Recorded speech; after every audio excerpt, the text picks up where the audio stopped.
欢迎电视机前的观众朋友走进天津卫视的大型情感节目《爱情保卫战》，来看一看今天我们请到的几位情感导师是谁？他们是情感导师周群周老师，欢迎；情感导师莎娜老师，欢迎；情感导师陆琪老师，欢迎；情感导师新唐米娜老师，欢迎。接下来的时间，看一看这位嘉宾遭遇了怎样的情感困惑。各位请看。为了孩子，我也不想离婚，但在一起的时候，他就不好好过日子，吵架了，永远不知道他错在哪儿，这样过日子怎么复婚？我也不知道为什么他的脾气就这么大，得理不饶人，总是和我吵架。他和他家人总是联合起来对付我，我觉得我就是个外人，他就会帮着家里人说话。能互婚当然是好，可他总是对我家人意见很大，总觉得我妈不好好照顾孩子，我也不知道该不该复婚。有请这对嘉宾，有请。郭先生38岁，来自黑龙江，配送员，有请郭先生。姚女士40岁，来自重庆，私营业主，有请姚女士，有请。主持人好。好，你们俩现在是个什么关系？朋友关系。朋友关系，曾经是啥关系？曾经我俩是夫妻关系。离婚多久？1年呢。啊，你们这朋友是我们理解的朋友啊，还是那种离了婚之后不离家的朋友啊？离婚没有离家，因为我家有个孩子，已经2岁多了。我们哈，作为妈妈的，就是希望给孩子一个完整的家。今天吧，我来这里的目的就是希望各位就是老师和专家跟我指点一下。你们俩还有一个2岁多的孩子，一个东北的，一个重庆的，那么大老远，你们俩是怎么碰在一起结的婚的呢？当时我们认识的时候，我是在山东啊，他是在重庆。我们认识在网络，我就坐飞机过去看着他，彼此的吧都产生的印象都挺好。之后就结婚了，完之后就有的小孩。为什么离的婚呢？因为我俩这个性格吧也不合，完之后饮食方面吧也有很大区别。他每顿都是除了麻就是辣，时间长了我就吃不了。就为这破事儿，值当的吗？这他不算啥事儿啊，关键他总这样啊，说一回也不听，说一回也不听。干嘛这样呢？都结婚在一起了，为什么不照顾照顾呢？他瞎说。你看每次我做的时候吧，我就问他你想吃什么我就做什么，他咋说你做什么我就吃什么，结果我做完了之后吧，他就来脾气。还有什么呀？再一个就是气候方面，夏天那个重庆那个地方比较热，都是40度。冬天还比较冷，我就先给空调打开一下，在屋里挺冷的，穿棉袄都有点冷，他就把空调就关了。我说你关它干什么？他说开这么久多浪费电呢。因为这事我俩也吵起过。你说我那时候怀着孩子哈，还上着班儿，他来了之后吧，就说想创业，我们就去搞了一个油烟机清洗。后边到了7月份的时候就开始热了，我们重庆，他就不去了。就成天在家里待着，天天待在家里吹空调。什么时候像你说成天在家里待着了的？那不人家也是在干活吗？那实在没有活了，那你就待个1天2天的。到你这块就成天待着了。那是1天2天的吗？根本就不是。那我待几天呢？真的就待那么1、2个月，就成天的开。你说能不来气吗？怀着孩子，本来孩子生下来又要用钱，对不对？本来家庭嘛，父母双方条件都不好啊，那你就好好挣呗哈。他倒好，我适应不了你们重庆的气候，夏天太热了。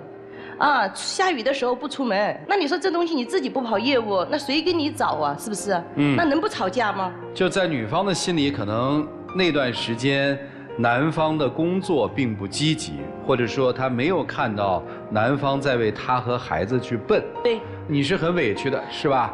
你是觉得你干了，他没看到。是，我觉着我干的很累都。听明白了，还因为什么呢？后来孩子出生了以后，他妈帮照顾着，把孩子带乡下去了，孩子的眼睛有一次差一点没弄坏了。就是我妈妈哈跟我带孩子，因为我要上班，那孩子睡觉的时候吧，他床上翻下来了，翻的时候旁边就是有一个栏儿，刚好吧，他可能有个柱子这么地哈，孩子摔下来之后把这个左眼这里卡了，因为这事儿他还推我了，就在那里吵我。吵得可厉害了啊！你妈怎么照顾的？要是我孩子眼睛卡瞎了，你负责还是你妈负责？你家人对他什么态度和意见啊？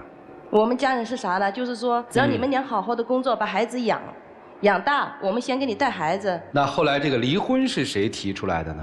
我。为啥提出离婚了呢？就是我感觉我们俩在一起吧，3天2头的就是吵，再加上吧，他的工作也是这样哈，工作不稳定，也不认真干，我就感觉好像没有盼头了，我提出离婚。当时我也是忍无可忍了，觉着你有啥忍无可忍？他们太过分了，他嫂子他们总是这个事儿，他应该怎么做？就他家里人是不是不太瞧得起您？他不但瞧不上，完之后吧，上我们家里来，告诉我们怎么过。哦。嫂子已经干预到你们的生活里了，那你接受了哥嫂的意见了吗？他是完全接受。他说的啥呀？那时候我刚刚出月子的时候，要回娘家。第一次回娘家的时候，一家人说：“哎呀，你坐月子辛苦了，对吧？我们出去吃好吃的，就去吃的那个海鲜自助餐。”也叫他去了，他不去。去完之后，我来回不到1个半小时，真的还坐车，公交车都去了30多分钟。我回来的时候吧，我就吃好了，我就给他打电话哈，我说你把孩子从楼上抱下来，这样的话我不用上楼，因为我们那是楼梯房，7楼，我就让他下楼等一会儿。他下楼的时候时间等长了，公交车吧，他速度有点慢，我一接到他的时候，他就把孩子扔给我，叭叭叭的说，你就只管吃里面的哈，就不管我孩子了哈。我也没理他，我就抱着孩子，他就冲去走了。回家的时候，就电话的叭叭的吵我，跟我滚回来，我没有带钥匙，他就跟我说这话。那我家人都在跟前儿吧，那我的肯定情绪一下就不好。我就抱着孩子打车就回去了。但是回去吧，不到20分钟左右，我的妈妈、嫂子还有我妹就上来了哈。我家嫂子就说他，你不是这么心疼你儿子吗？他现在都已经到了晚上扯了几个小时了，都没吃晚饭。他不吃晚饭有奶喂你的孩子吗？说了之后吧，我说我们俩就长期这么吵，就是因为我家有一个大孩子，因为我跟他结婚的时候我是2婚，我头婚就生病去世了哈，留了一个儿子是6岁哈。因为他爸在的时候吧，我们就答应给这个孩子买个电脑。我们家孩子吧，他自己放假的时候跟他舅舅哈挣钱，舅舅是装水电的，去挣了2000多，就放在我跟前。买电脑的时候，他说我买电脑，我说你钱不够，他说你先给我垫，以后我再给你。我说行，因为我做母亲呢，我就想，你说重新接受一个新男人，孩子这么大了，要是心里不舒服，你说是不是应该稳定一下孩子的情绪？我就很痛快的我说行，妈妈去给你买，就拿钱孩子去买了一个4000多块钱的电脑。还买电脑，我始终也没说啥呀。你都买了都啥？是因为什么事儿？这是因为孩子买电脑的事儿吗？你看。你老往孩子买东西的事上扯啥嘛呢？那不原因不就是在你嫂子她那吗？我先说完好不好？看看他们评评理哈。就因为这事，我说这孩子买电脑，我们还没有结婚，都已经1年多了，你这老是一动不动就是他又要创业，又要让我拿钱，我没钱，他就说给你儿子买电脑4000多有钱。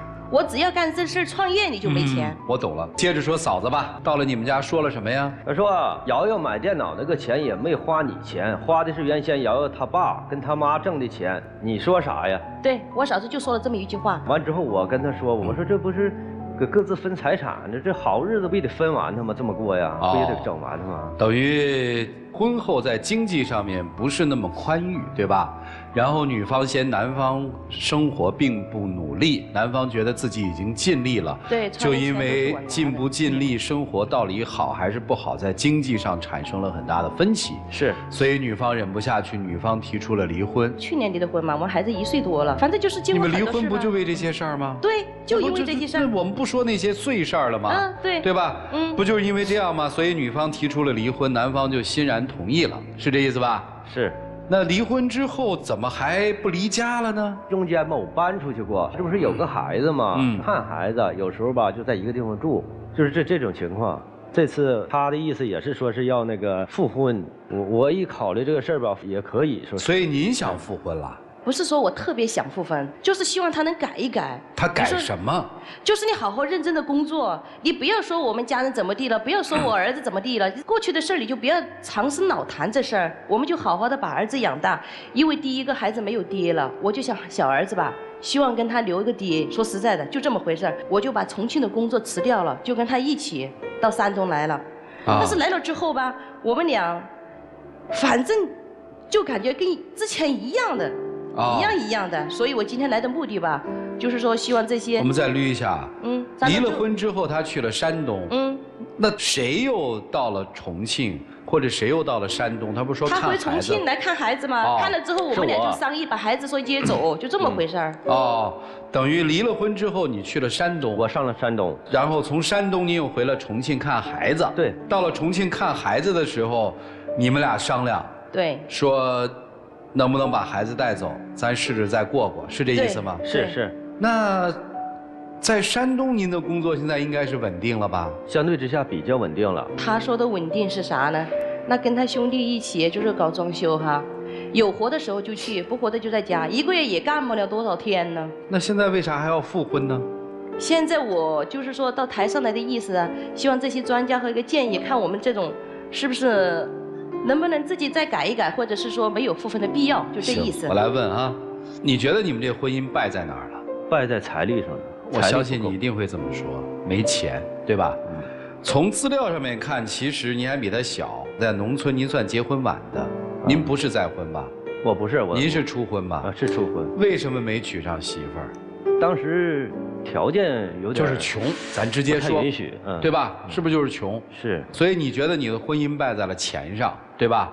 您觉得您婚姻败在了哪儿？我就感觉败在了没有上进心上。对，其实都是一件事儿。都是一件事儿，所以我们简单的梳理一下，在网络上，一个因为穷而娶不到媳妇儿的男人认识了一个丧偶带孩子的女性，他们之间产生了火花，于是两个人就走在了一起，结了婚。婚后发生的最主要的矛盾，都来自于经济冲突。女方总觉得日子过得不好，男方觉得自己已经很努力了，再加上生活习惯、水土问题，女方家里面的各种参与，让这个婚姻是一地鸡毛。后来两个人就离婚了。离婚之后，男人离开了重庆，去了山东，回到了他认为可以好好工作的地方，于是又有了要重新过日子的心。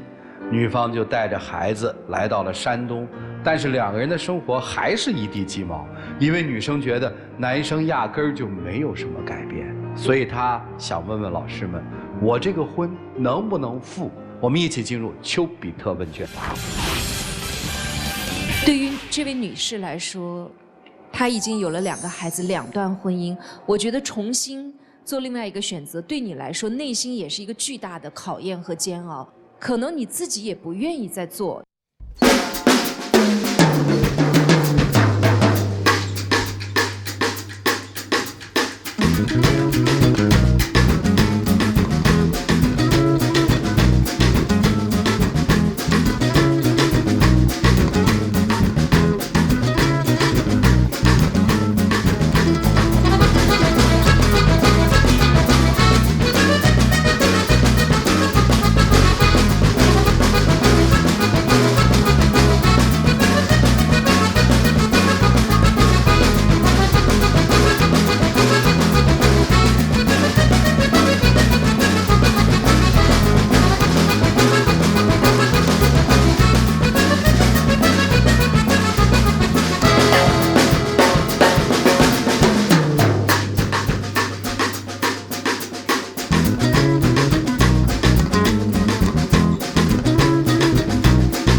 好的婚姻呀是铠甲，它能够帮你抵抗所有生活的不幸。但是坏的婚姻呢，它就像一件易碎品，轻轻一碰就支离破碎。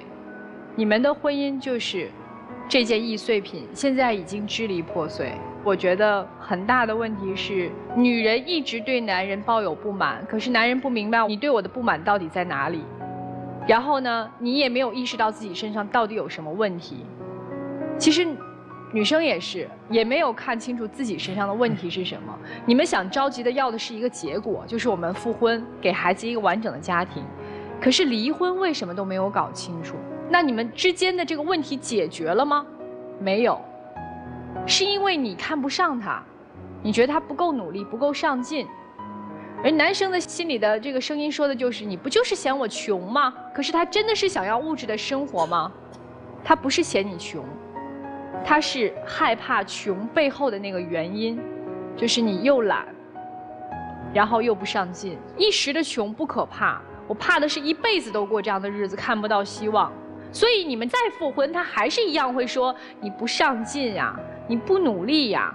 那相对于女生想问你的是，你说他不上进不努力，那你给他提出一个明确的目标了吗？1周7天，你至少应该出去工作几天？你至少1个月要拿回给我们母子多少钱？你也没有，对吧？你就是说你只要天天在外面待着就行。那好，他天天不在家里面吹空调了，我跑到外面去吹空调了。我1个月我也没拿回来多少钱，但是你不是不让我在家待着吗？我说过，我开始是这么说的，不是说你天天出去，我说你1个月别说多了哈，实在不行你拿1000也行，对吧？那孩子要花呀，我1000多、2000多都拿不回来吗？那东干西干的，我就说创业呀，他老是创业。这个男人一看就是没有责任、没有担当。你们2个人有问题了，家人出来帮忙也不对。综上所述，我觉得你们完全没有必要去探讨复婚的这件事情。你们可以探讨的是怎么一起共同养育现在的这个孩子，让他在一个稍微舒适一点、好一点的环境下成长。至于你们2个人没有感情，那接下来的婚姻也只是一个空壳，还充满着争吵，所以没有任何意义。谢谢。谢谢沙达老师。整一个过程之中就听下来，2个人一直在发生一个很强烈的对抗。这个对抗从哪里开始的呢？其实你看一开始他开口就说那辣椒，从那碗辣椒开始的对抗，这个对抗是愈演愈烈。其实这里面带来一个很大的问题，这个问题是什么？就是生活文化的问题。你看啊，一个人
你们的爱情发生仿佛是很快，是吧？两个人见面了没多久就确定要结婚了，但是其实二位年纪也都不算年轻，你们都是自己对自己生活退而求其次的选择。我不觉得那是基于爱情，基于互相欣赏，而是因为你们都认为你们需要一段婚姻，你们希望搭伙过日子。他去了你那里了。您发现这个人来，不但没有帮家里解决问题，而且制造了麻烦。您对您前夫的嫌弃是一直都在的，从您开始为他做第一顿饭的时候，当您第一顿饭都不知道妥协的时候，这个妥协是怎么讲？因为我是不吃辣的人，但是后来我生活在吃辣的湖南，跟我一起同桌吃饭的人，朋友也好，同事也好，都会照顾你，说给你点1、2个不辣的。如果是到他们家里去做客，他们的家人都会说我不放辣椒。我说那你们吃辣怎么办？他说我们用蘸水。当您心里头有这个人，考虑到这个人，就像您小孩是个婴儿的时候，你会给吃辣椒吗？我考虑他了呀。我就问你，婴儿你会吃辣椒吗？不会。对，这不就是一个还用想吗？因为他不吃辣椒，他喝奶的。问他嘛，我说你要不要吃辣椒哈？他咋说？你咋做我咋吃。做好了吧，他吃的时候他又跟你挑毛病，他就这样。好吧，算你们有道理吧。这可以。辣椒的事儿我们就这样吧。啊，就算你心中有爱，是他不领情，好吗？那不也还是证明了你们一早在一起的时候，两个人就是搭伙过日子吗？不就是横挑鼻子竖挑眼吗？你怎么做怎么都是错吗？然后再说回挣钱来，我相信他可能没有达到您的目标挣钱，是谁给的钱创业？我。所以在您看来，这一个男人来到家里，花了家里的钱，吃着家里的东西，吹着家里的空调，除了给您多制造了一个娃，其他他什么都没做。您不但看不得他没有挣钱，您还看不得他闲。其实这一点我也不能完全的批评您，因为当一个怀孕的女性待在家里的时候，筑巢本能会使她觉得没有安全感。我在上班，就是我帮您说话，您也听不明白是吗？她不愿意听，她是活在自己的世界里。对，不是你说。我是想告诉你，如果女人在怀孕期间要求丈夫能够多出去挣钱，这是一个可以理解的。所以当你受不了他在关键时刻还在家里吹空调，对吧？在这个时候，丈夫觉得你嫌弃我不挣钱，两个人其实就是这个样子啊。您对他的嫌弃是根深蒂固的，随着您怀孕不怀孕、生产不生产，您都觉得他在家吃闲饭。他跟你那个嗷嗷待哺的小婴儿一样，需要您花大量的时间精力来照顾。而他在家里头不但不能够给你解决经济问题，还制造了您和家人之间的矛盾。比如您还得为您的儿子去考虑，怎么样去调和矛盾。怎么样能让他不嫌弃儿子？怎么样能让儿子不嫌弃他？您觉得累死了。本来以为来了一个帮手，人到中年有了一个搭把手的人，但没有想到他来了以后，经济窘迫，家庭矛盾增加。您也一样，我虽然没说您一句什么的，但是您也一样。您对他所有的挑剔、指责、抱怨和还击，和对他家人的不接受，对他那碗辣椒的不接受，所有的一切，你们俩真的都是互相不爱、互相挑刺、互相都觉得，但凡我有更好的选择，我都不要你。直到今天，你们走到这儿来，因为了小孩儿，只不过就是因为那个孩子还需要你们两个人合伙来抚养。但是现在你们的日子没有任何改善，没有任何的感情增进。所以，谈复婚，我觉得简直是天方夜谭。复婚了有什么用呢？今天复了，明天还是会离婚。但你们好好讨论一件事儿，就是孩子的抚养权问题和孩子的抚养费的问题，这是最现实的。所以你们现在要做的就是明确抚养费每个月你能拿多少，结束这种搭伙过日子的生活。否则你们的孩子将成长在一个充满了厌恶、充满了矛盾的家庭里，影响你们孩子的心理健康。我说完了。谢谢蜜糖老师。我今天就给你掰扯一件事儿，你是不是懒？命题特别简单，因为很简单，不管复婚还是不复婚，现在你是孩子爹了，你得给孩子钱，你要养孩子长大，其他的事儿我们也看不见，这件事儿我们看得见。你懒不懒嘛？不懒。不懒，你30多岁了，你有积蓄吗？就现在的农民工，稍微手紧一些，心里面有家，都能攒下很多的钱，都在靠这个手艺养家糊口。你怎么就不行？这就是他最核心的东西。我是他们家人，我也看不起。你想想，你懒不懒吧？懒。你想想，你是为生活真的付出没有？没啥说的。要过就好好的，像老师们说的那样，过正能量的日子。一起进入真情60秒。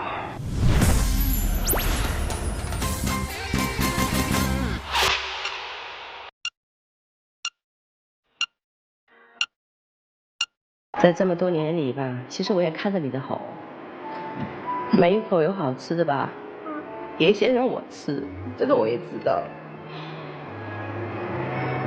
但是你说吧，可能我们刚才说的一句话哈，其实也不是我们彼此的问题，但是说真心的，我真的只是希望你好好的努力，把这个家担起来，我就这一点要求。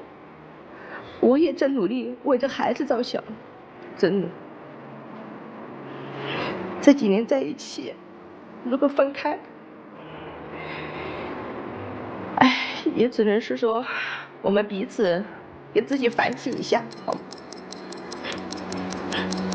其实呢，这些年呢，你也有很多的付出，我也看到了，我也。谢谢两位，请回吧。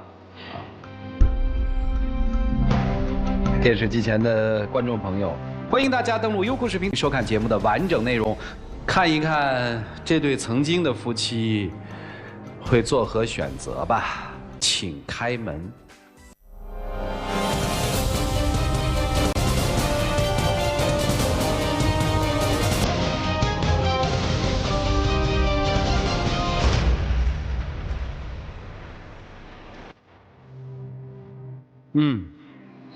挺好。我就说一句话，如果有一天你意识到了你是一个爹，你开始为这个孩子努力工作，为你和这个孩子去奔命的时候，你这婚想什么时候付，什么时候就付得成。你有什么话要跟前妻、跟你的亲儿子说的吗？来，先生。我现在只想说是往后慢慢努力多赚钱，争取早日把儿子接到身边。所以你的问题不是钱少，是你对生活的态度太消极了。加油吧，谢谢您，请回。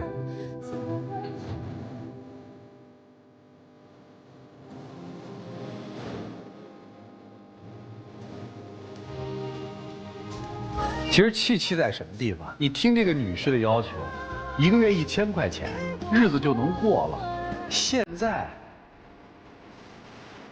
送外卖，您稍微认真一点，5、6千块钱会有吧？躺在家里吹空调，就一个字儿懒呐。所以有的时候我们不要抱怨生活对你不公，如果不付出，哪里有回报？即使全力付出了，也许还没有全力回报呢。所以我们必须得认真努力的工作，我们要养家糊口，好好的生活，一定是来自汗水滴在地上那8瓣，一定是来自自己的努力，因为咱就是普通人。了解下一对嘉宾的基本情况，各位请看。他总是对他前女友念念不忘，他前女友也总是出现在我们2个人的感情生活里，抹也抹不掉。我觉得就是他想太多了，我和他解释过很多次，开始他一直都不相信我。我觉得我就是他前女友的一个替身，可是他又总说他爱的是我，我现在我也不知道该怎么办了。他总是和自己较劲儿，我希望他能信任我，能安心的和我好好的在一起。有请这对嘉宾，有请。男嘉宾小刘，23岁，来自重庆，早教老师。有请刘先生，有请。小陈，26岁，来自重庆，银行职员。有请小陈，有请。主持人好。好，欢迎2位哈。这个，你今天来是想问问老师们要不要跟他继续？怎么会有这个想法呢？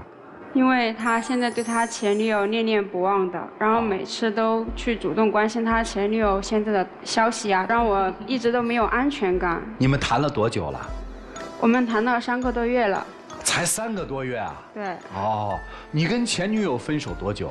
分手大概半年吧。你怎么会有这个感觉呢，姑娘？因为我们相识是在一次重庆吃火锅嘛，然后我排队的时候排在那个前面的，他就主动上来找我搭话，想跟我们拼桌，因为他来的比较晚。后面我们就留了联系方式，聊天就聊在一起的。现在的年轻人，你看吃个火锅也能弄一女朋友，你怎么有这个感觉？会说他对他前女友念念不忘？之前我就去他家玩电脑，然后我就把他的所有的文件夹都看了一遍。那里面就是他和一个异性朋友的所有就是合照这些，当时我就问他是谁，然后他也没给我。当时我也解释了，我说我跟他已经分手了，已经没有联系了，忘记删了那个文档，他就觉得好像是我故意这样子的。那他也没有当着我删，然后他说他删了，我也不知道他到底有没有删。然后后面我就回家了，回家了以后我就翻他的朋友圈。我发现其实他跟前女友认识已经很久了，打小就认识的。你跟他认识那么久了，那我们现在在一起了呀，你把他的照片保存在你的电脑里面，这是我没有保存啊，我后来也删掉了。然后我们都当时怎么说有种约定吧，就是以后不管是否还在一起，还是一个朋友。他就是在他的那个朋友圈，他分手了以后还留言什么今生不会再爱了什么什么的。啊，你都跟我在一起了，你还留那些言？那我都是发的一些心情，并没有刻意指谁。然后后面他就主动约我吃饭这些哈，我还觉得他对我可能渐渐的在上心，我也挺感动的。他带我去吃的那些餐馆都是他前女友去过的，而且我觉得那些挺好吃啊，而且他点菜他还点的跟他前女友点的菜一模一样。不是你怎么知道的呀？他之前的那个动态我看过那个消息，只是随便可能碰巧嘛。他只是觉得那儿好吃，可能他心里就没那么想。不是这样的。然后我觉得他就是多想了，有时候他就很猜疑我。关键是我之前偶尔看到他在那玩手机，他手机里面那个照片明明就是他的前女朋友，他那个微信他还把它改成李先生。大家都这样称呼他，我就改个李先生，有啥？你不是跟我耍之前，你不是说了你已经跟你前女朋友断了吗？是断了呀，我也没有实地联系他呀。那你还留着人家的联系方式？留着不代表我联系了他呀。前女友，大家为什么叫他李先生呢？他有点大大咧咧的，然后他本来姓李，叫着就开玩笑，就成了这个李先生。他现在是如果一直这么叫，就不存在改的问题啊。是啊，我觉得没必要啊。我跟他讲过，但是你女朋友可说的是你把前女友的那个改成了李先生。我没有改啊，他认为我是故意这样的。就是我也翻过他手机，他每天都在关心他前女朋友的事情。我就随便浏览一下，然后你就觉得我是去关心他。你不仅关心人家，还关心人家男朋友。我关心你微博也看。这话怎么来啊？我就顺便的一起浏览了一下，我也不知道怎么去解释好。我觉得他女朋友始终活在我们的生活当中的，每次他兄弟聚会呀，然后同学聚餐这些啊，他也不带我去。然后我带他去怕他尴尬呀。有啥尴尬的？因为他跟他前女友认识很久了，他们生活圈子、大致的朋友那些都认识。对，我那个同学。他出去聚餐，他就是去为了见他前女友。后面他喝醉了，然后晚上2点多钟他才回来。回来了以后，他就在那床上一直在那重复喊着他前女友的名字。可能是聚会上，比如他不知道在那个聚会里面他跟他前女友玩了什么。我真的当时一晚上就在那跟哥们儿一起玩的，我还能跟他玩啥？那么多聚会玩。那晚上你一回来一直在那里说话，你说的啥呀？这不重要了，重要的是你连喝多了都叫他的名字呀。然后他后面又去聚餐，我就悄悄地跟着去了。他们大约吃了3个多小时，然后吃完了以后，后面1个小时以后，他就和他前女友就出来，一直在那门口，一直在那里有说有笑的。因为我只能看着，我也听不见他们在说什么，根本就跟他前女友一直都在联系。那我没有私底下联系他呀，那是聚会呀，那不可避免呐。不是聚会完了之后，你们俩在一起聊1个多小时，不就是私下聊天吗？他后面他觉得挺对不起我的，他要带我去了，然后我就跟着他去嘛。但是他心里面其实是不乐意的。然后去了以后，他的兄弟就聊着聊着就聊到了他前女友的话题，就说着他前女友现在过得不太好呀什么的。他瞬间就脸色就变了，闷闷不乐的，也不理我。回来的时候还发了一个朋友圈，说了一句：“不是所有的相遇都是命中注定。”来，我问问你吧，你跟你前女友谈了多久啊？其实我跟她小学6年级同学，后来都是同学，青梅竹马，两小无猜，认识了挺久了。然后到了高中的时候吧，其实还是有点喜欢，然后就在一起了。后面在一起大概有3年吧。为什么分手呢？开始是同学关系的时候，我们还玩得挺好的，怎么就没有想到那块儿去？后来在一起了，发现其实还是有挺多性格上的矛盾的。发现其实我们是同学的话，其实我们还相处得挺好的。然后我们就其实约定好了，我们以后还是可以是做普通朋友。谁提的分手？自然而然吧。那你心里还有那姑娘吗，李先生？没有啊，那个时候我跟她，哪怕有1%的可能，我也不可能分手。但是正因为是这样，现在已经分手了，那就不可能回归到那种关系当中了。我只希望跟他是一种普通朋友，是一种同学之间的。我这么问你啊，如果你现在的女朋友要求说你跟她连普通朋友都不能做，你能不能做得到？能。能。好，接下来就交给你们了，一起进入丘比特问卷。如果她跟前男友联系，你会介意吗？不介意。假的。不介意的话，我觉得是要看什么事情。就是朋友之间的聚会啊什么的，你介意吗？那种我觉得可以啊，又不是私底下那种约会，我就是可以。所以其实每个人可能因为生活经历不一样，然后自己的决断不一样，对对方的要求也会有一些不同啊。但是比如他说的，他可能很介意这个事情，你就要做考量了。是的。你刚刚说赵川问你能做到吗？其实我觉得你很小声，犹豫之后你似乎在帮助自己树立信心，于是大声了一点，但你其实心里并没有想好。那么我认为你们还是相对的冷静一段时间，看一看彼此之间是不是还要继续走下去。尤其是当一个人的过往深深的影响到你的现在的时候，我认为你们彼此的爱还不够深，所以再观望，好吗？好，谢谢群姐。来，山大老师。赶紧分手，犹豫什么呀？你俩不才3个月吗？你怎么对比人家那从小学6年、初中、高中青梅竹马、两小无猜的感情啊？你就是比不过他前女友，只不过没说出来，都这么做了，你还在那儿幻想着说有一天能够替代他前女友在他心里面的地位啊？我告诉你，他前女友就是一首诗，那个什么“离离原上草，一岁一枯荣，野火烧不尽，春风吹又生”。最起码5年之内你摆脱不掉这个阴影，我告诉你。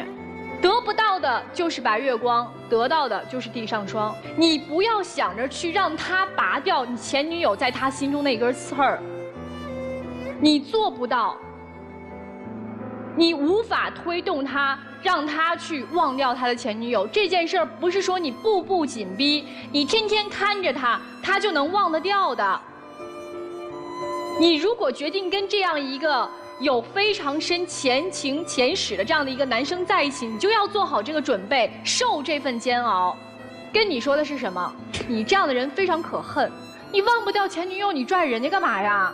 他就想着有一天能够让你忘掉你前女友，但是很明显你忘不掉，你做不到啊。你就清清楚楚、明明白白的告诉人家，我现在暂时忘不掉我前女友。你等我调整好我的心情或者我的状态，我如果还喜欢你，我再回来找你。你不能用这样的方法，这边吊着人家，有一个人陪着你，那边还想着前女友，想尽各种办法跟人家联系见面，什么改名字、改备注，然后同学聚会以这个为幌子，2个人私下见面聊1个小时。我觉得你前女友也有问题，分手了就干干脆脆的分手，不要影响各自的生活。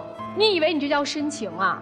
每个人都有自己的感情，谁都不会忘却之前的情感，因为人他不是机器，不是说一键删除，所有的感情全忘掉了，不好的记忆全忘掉了。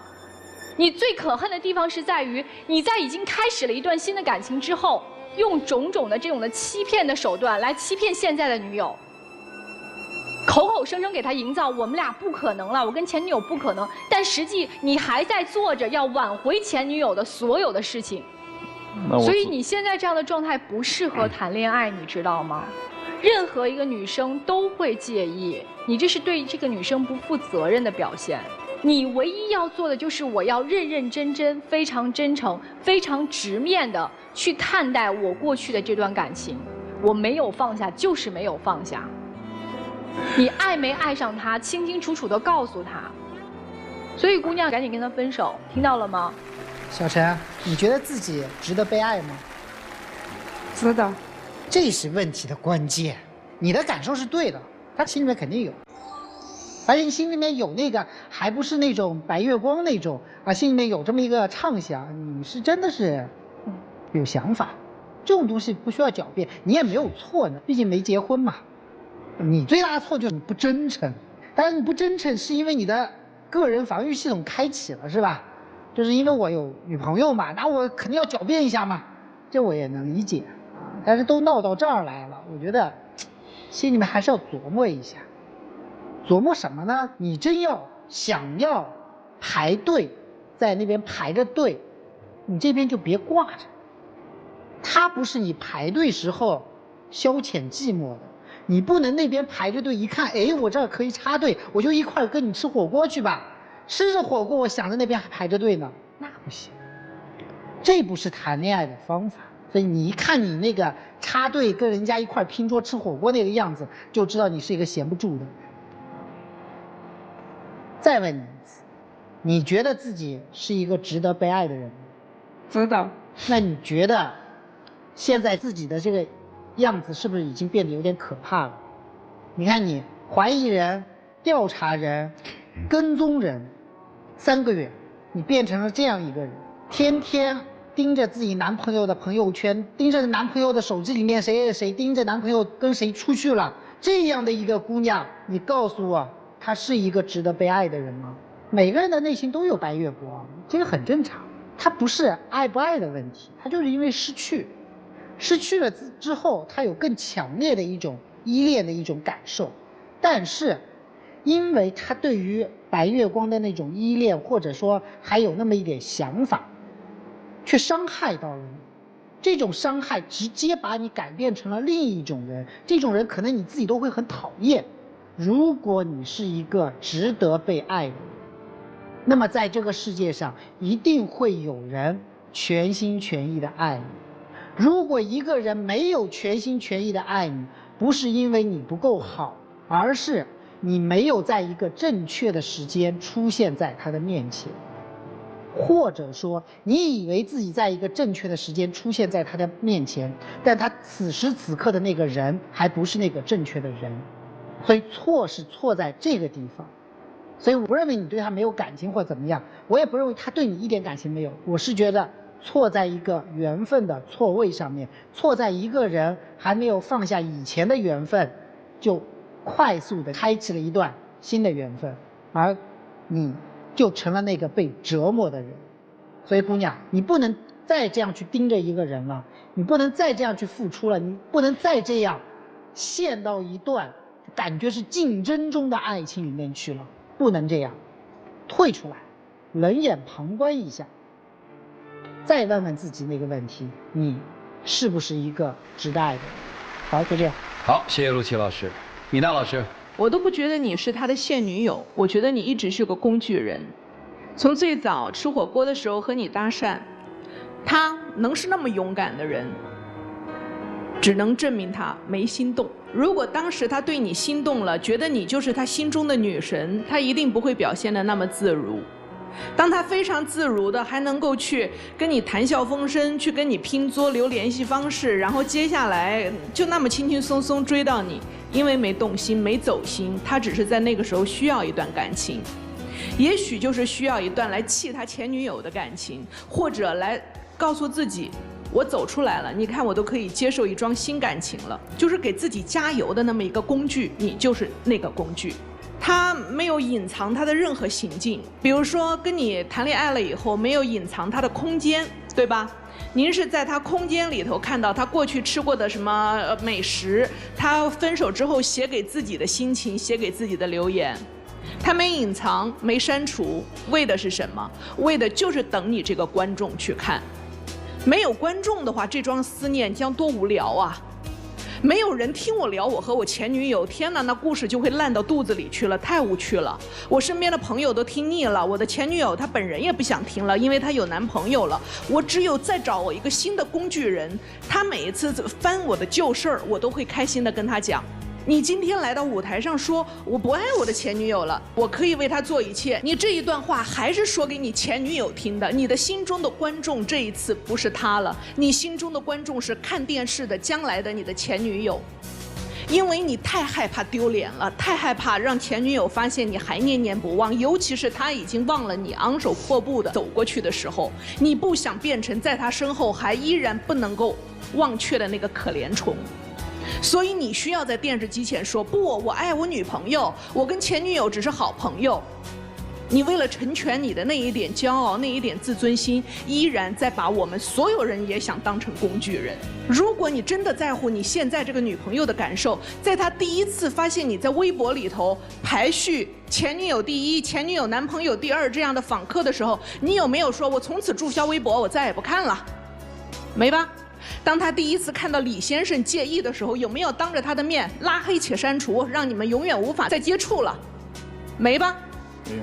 当他在你的电脑文件夹里看到了你和你前女友的合影的时候，你有没有当着他的面就此给他格式化了？没吧？你留着你前女友的所有的这一些，随时随地的想为你们过去的爱情点蜡烛，而且你生怕没人看没人听，这就是你不愿意跟他分手的原因。因为一旦分手了，你又变成一个人吃饭，一个人思念前女友。只有流行歌才能够让你心里头起一点涟漪，但你要的是活生生的人坐在你面前，你点一份跟前女友吃过的饭，然后看着他面露难色，故意惆怅地说曾经啊，然后看着这个人被虐了，你开心了，因为你又有观众了。你爱的就是那个女孩子，你放不掉的就是那个女孩子，你就不要再拖一个无辜的女孩子变成你的工具人了。米娜老师说的是什么呢？不是说不允许你心里有那个人，他恨是恨在这个男生肆无忌惮的在所谓的新女朋友面前的展示，他恨的是这个。我们不是说让你绝情到女朋友就不想，人非草木，对吧？不是这意思。这段话的核心意思是，他太不把她当成女朋友了，因为他肆无忌惮了。接下来的时间留给你们，一起进入真情60秒。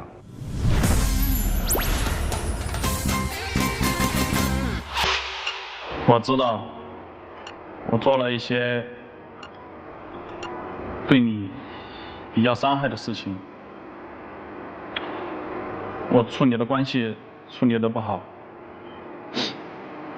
可我觉得有时候你真的还是挺温柔的。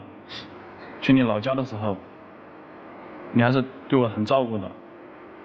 我平时不怎么说话，把很多话憋在心里面。我不知道你真的是什么也没看出来，这也是我的原因。如果后面我愿意改的话，还有机会的话，我不知道还能不能给我机会。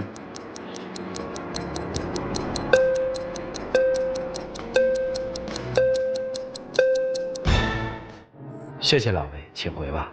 啊，谢谢你们。电视机前的观众朋友，我们节目的唯一官方报名热线是022236063010，有情感困惑的观众可来电报名，不收取任何的费用，小心被骗。来看看他们俩的选择是怎样的，请开门。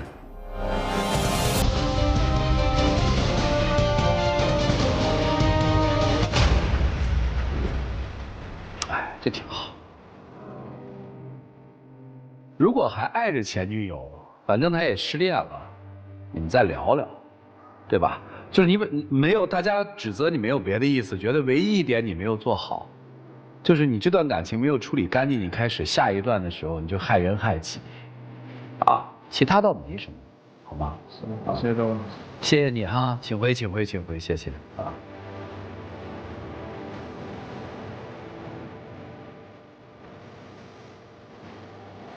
接下来有请我们的老师进入到京云中央厨房，让我们一起进入爱情保鲜剂。有网友提问说，我们是2婚，她和她前夫呢有2个孩子，现在1人带1个孩子。以前呢我们一起去看她前夫的孩子，这2年我工作忙就没陪她去。那个男的现任老婆对孩子不好，男方呢也不把抚养权给我们。我老婆天天为孩子的事儿发愁，都吃不下饭，睡不着觉。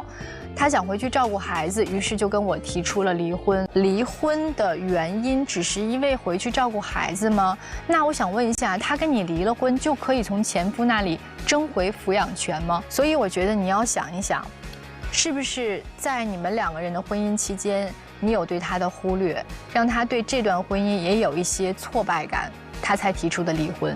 所以离婚的问题不可以一意孤行的只安在孩子的身上，好好考虑一下，你说工作忙有没有忽略到他？一片含有16种维生素、矿物质营养。本栏目由汤臣倍健冠名播出，谢谢电视机前观众朋友的收看和陪伴，我们下期节目再见，谢谢大家。